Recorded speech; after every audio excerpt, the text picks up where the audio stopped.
de famille pour notre garçon. Mais on s'est séparés ensemble il y a 1 an. Puis c'est en février 2023, le 13 février, que je m'assois. Ben, pas que je m'assois, c'est que il s'est passé des choses dans notre vie de couple où j'ai eu besoin d'une travailleuse de rue, une intervenante. Euh, et à un moment donné, elle me pose une question qui est très claire. Elle dit, je veux que tu me fasses sur une page, une feuille, c'est qui Jean-Sébastien?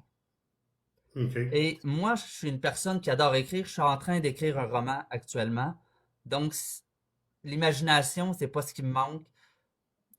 Je m'assois derrière l'ordi, j'arrive pour écrire, puis j'ai un blanc. Comme le syndrome de la page blanche.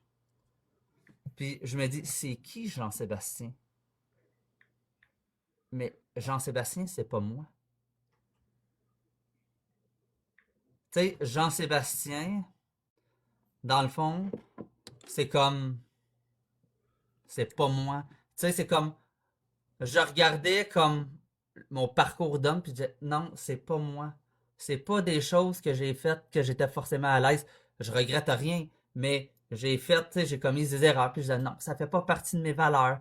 Tu sais, je me regardais, puis je faisais comme, tu sais, j'essayais comme de projeter pour écrire c'est qui Jean-Sébastien, puis plus que je regardais dans le passé, puis plus que je me voyais pas dans c'est qui Jean-Sébastien, donc dans l'homme que j'étais.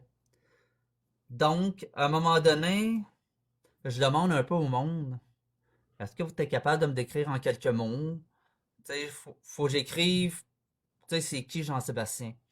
Donc, le monde, tu sais, ils me disent, ah, Jean-Sébastien ici, Jean-Sébastien ça. Puis quand je commence à écrire, je me laisse aller et je me rends compte que j'écris au féminin. Et OK. ben, finalement, j'ai laissé une phrase que, euh,